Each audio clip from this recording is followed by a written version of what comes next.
సంధ్య theatre వద్ద జరిగిన తొక్కిసలాటలో తల్లి రేవతి మృతి చెందగా ఆమె కుమారుడు శ్రీతేజకు 14 రోజులుగా కిమ్స్ ఆసుపత్రిలో వెంటిలేటర్ పైన ఉంచి చికిత్స అందిస్తున్నారు. ప్రస్తుతం శ్రీతేజ ఆరోగ్య పరిస్థితి విషమంగా ఉందని తెలుస్తోంది.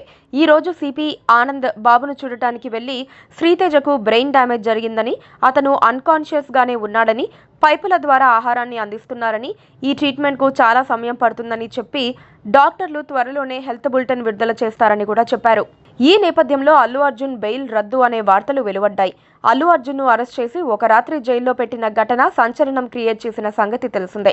అయితే అరెస్ట్ అయిన గంటల వ్యవధిలోనే ఆయన మధ్యంతర బెయిల్పై బయటకు వచ్చారు.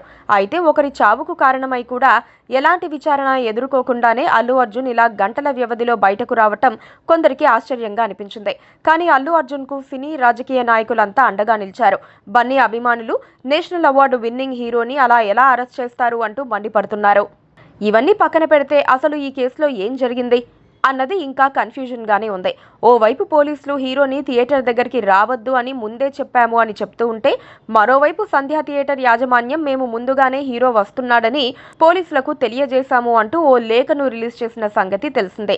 దీంతో ఒక్కసారిగా ఆ లేఖ రిలీజ్ అయ్యాక పోలీసులదే తప్పు అన్నట్లుగా విమర్శలు ఎదురయ్యాయి. అయితే కోర్టులో మాత్రం ప్రభుత్వ తరపు లాయర్ పోలీసులు వద్దన్నా కూడా హీరో అక్కడికి రావటం వల్లే ఘటన జరిగింది, బెయిల్ ఇవ్వద్దు అంటూ వాదించటం తెలిసిందే.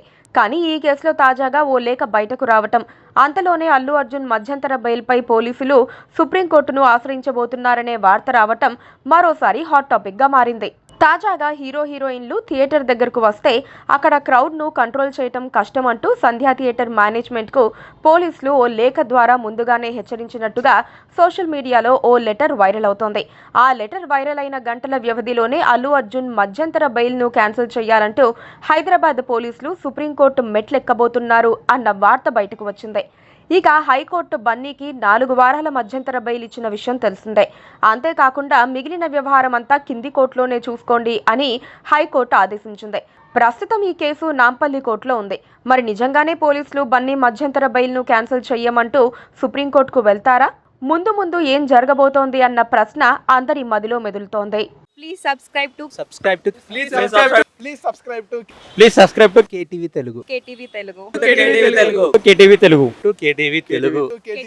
channel.